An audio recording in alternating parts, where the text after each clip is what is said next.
নর্দমা ক্লেদাক্ত মানুষের নাবিশ্বাস না শ্রেয়া ঘোষালকে এনে এখানে অনেক মানুষ কাজেই আইন শৃঙ্খলা শিক্ষা সংস্কৃতি সবকিছু কাজেই সে ব্যবস্থা কায়েম রাখতে গেলে পরে সুস্থ পানীয় জল নতুন কোন প্রকল্প হয়নি।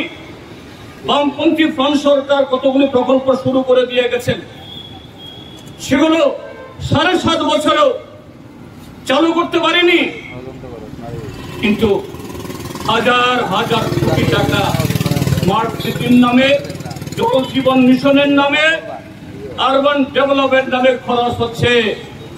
আগরতলা স্মার্ট হয়নি, ত্রিপুরা স্মার্ট হয়নি, রাস্তাঘাট পানীয় জল বিদ্যুৎ ব্যবস্থা স্মার্ট হয়নি, সাংস্কৃতিক ব্যবস্থার উন্নতি হয়নি, নতুন করে একটা হল নির্মিত হয়নি, কিন্তু স্মার্ট হয়েছে শাসক দলের কিছু লোক, হোমরা চোমরা, যারা নির্বাচনের জবরদখল করে ছাপ্পা ভোট দিয়ে কর্পোরেটর হয়েছেন, বিধায়ক হয়েছেন।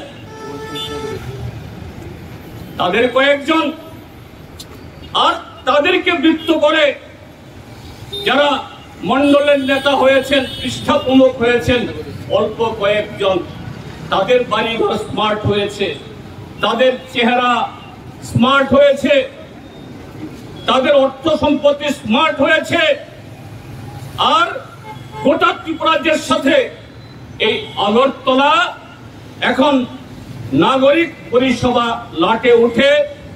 এটা সকাল থেকে সন্ধ্যা অবধি প্রতিটি চৌমুনিতে সেখানে ট্রাফিক জ্যাম,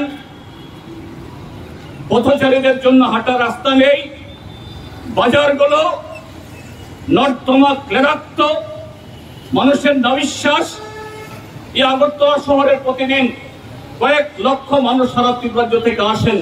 এটা আসবে নাই, এটা সমস্ত নগরের চরিত্র এই জায়গাতে। তারা এখানে এসে কোন অভিজ্ঞতা নিয়ে, ভালো অভিজ্ঞতা নিয়ে যেতে পারেন না। এই রাজধানী শহরে রাজ্যের বিভিন্ন প্রান্ত থেকে বা দেশের অন্য জায়গা থেকে রাজ্য সরকারের, কেন্দ্রীয় সরকারের বিভিন্ন দপ্তরে যারা চাকরি করেন, এদেরও সমপরিমাণ আজকে সেই অভিজ্ঞতা। আর তার সাথে মিলিয়ে শিক্ষা প্রতিষ্ঠানগুলোর চেহারা আপনারা দেখেছেন। কদিন আগে কলেজে ভর্তি নিয়ে কলেজের প্রিন্সিপাল এবং অন্যান্য অধ্যক্ষদের ঘরের ভেতরে ঢুকিয়ে বাইরে থেকে তালাবদ্ধ করে দরজা লাথি মেরে একটা শিক্ষা প্রতিষ্ঠানকে শাসক দলের তথাকথিত দেবতুল্য কারিয়াকর্তারা, যারা এইভাবেই স্মার্ট সিটির টাকায় যারা পুষ্ট হয়ে, যাদের অর্থ সম্পত্তি বৈভব স্মার্ট হচ্ছে, আইন শৃঙ্খলা এবং শিক্ষার যে পবিত্রতাকে তারা আজকে ভুলুণ্ঠিত করছে। এই শহরের আনাচে কানাচে, একেবারে শহরের প্রধান রাস্তায়, থানার নাকের ডগায় নারী নির্যাতন হচ্ছে, ছিনতাই হচ্ছে। একটি ক্ষেত্রেতেও অপরাধী ধরা পড়ে না, শাস্তি তো বহুদূর। যারা আক্রান্ত, লাঞ্ছিত, বঞ্চিত, নীরবে নিবৃতে চোখের জল ফেলা ছাড়া সারা ত্রিপুরাজ্যের মতো আজকে এখানে আগরতলা শহর, এখানে কোনো বিপরীত অভিজ্ঞতা নেই।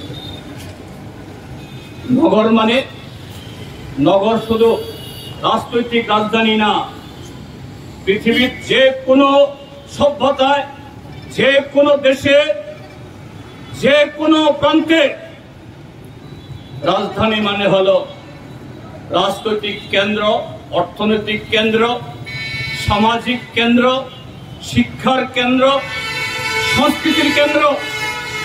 সংস্কৃতি শুধু বিনোদন না, সংস্কৃতি শুধু গান বাজনা না, সংস্কৃতি গোটা সভ্যতাকে, গোটা জাতিকে ঐক্যবদ্ধ করার, সুনাগরিক করার, নতুন প্রজন্মের সাথে অতীতকে পরিচয় করে দেওয়ার, ঐতিহ্য সংস্কৃতির সাথে একটা সেতু তৈরি করা সংস্কৃতি হলো তার মাধ্যম।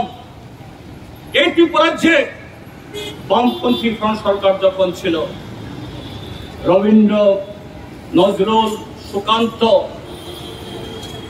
আরো নানা ধরনের জাতীয় আন্তর্জাতিক বিভিন্ন ইস্যুকে কেন্দ্র করে শিশু থেকে বৃদ্ধ সমস্ত অংশের মানুষ, সেখানে আমাদের এই সামাজিক, ধর্মীয়, ভাষাগত নানা বৈচিত্র্যের মধ্যেও আগরতলা শহরগুলো মাতিয়ে থাকত।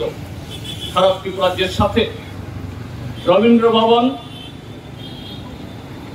Sukanta academy, town hall, Nazrul Kalakshetra, তার বাইরেও পাড়ায় পাড়ায় 12 মাসে 13 পার্বণ না, তারও আরো দ্বিগুণ এরকম সুষ্ঠু সাংস্কৃতিক চর্চা হতো, যা সভ্যতা বিকাশের জন্য অপরিহার্য। আজকে এগুলো সমস্ত তামাদি হয়ে গেছে, অতীত হয়ে গেছে। নজরুল কলাক্ষেত্র